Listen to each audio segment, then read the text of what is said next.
Christophe, on est devant un épandeur engrais Amazon, le ZAM Ultra 3000. Oui.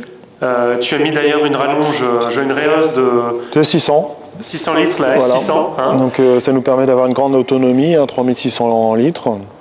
Avant, j'avais une trémie pommier avec un semoir derrière. J'avais aussi une grosse autonomie, environ 6 tonnes. Là, bon, ça permet à emporter, d'avoir une grande autonomie. Puis en plus, j'ai la pesée embarquée.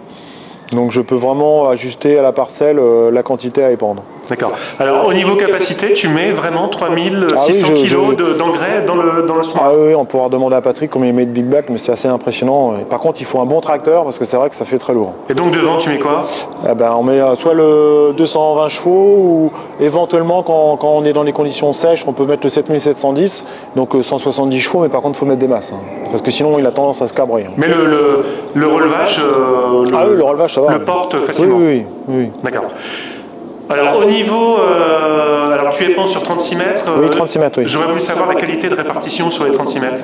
Écoute, moi personnellement j'en suis assez content. Je trouve que ça y a une bonne répartition. En plus, en fonction de la qualité de tes engrais ou de, comment dire,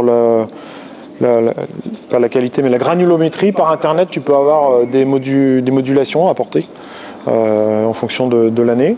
Il y a aussi l'auge qu'on peut descendre pour les bords de champ pour pas épandre sur la route. Hein. Ça fonctionne bien? Ouais, ça marche très bien. Franchement, le déflecteur pour pas épandre trop large marche très bien. Au niveau lavage, c'est assez simple, hein, il y a beaucoup d'inox. Le seul défaut, c'est un peu l'électronique embarquée. En plus, c'est en allemand, donc c'est pas une langue qu'on maîtrise facilement.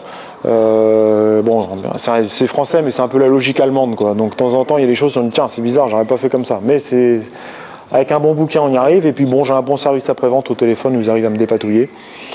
J'ai eu comme défaut les deux plaques de pesée qui s'étaient tordues, je ne sais pas pour quelle raison. Et ce qui fait qu'après, ça m'a effacé toute ma pesée. Donc on a réussi à trouver la panne, on a changé les deux plaques et bon, c'est reparti.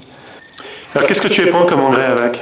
On épand au premier passage dans les céréales et les colzas du sulfan de chez Yara, c'est du 24-18, donc 18 de soufre. Et 24 d'azote? 24 d'azote. Bon, bien sûr, l'été, on fait potasse, phosphore traditionnel ou soit en bulk.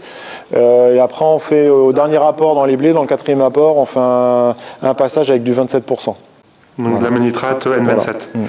Tu n'as pas du tout de vagues en épandant à 36 mètres, tu n'as pas de vagues. Quelle marque d'engrais tu épands? Du Yara. Exclusivement du Yara? Le premier c'est du Yara, le deuxième c'est peut-être de l'import, hein, je ne sais pas, hein, c'est la coopérative Val France qui me le fournit, je ne sais pas. D'accord. C'est vrai que par contre, je pense qu'aujourd'hui, vu le prix des engrais, il faut plutôt avoir des engrais de qualité.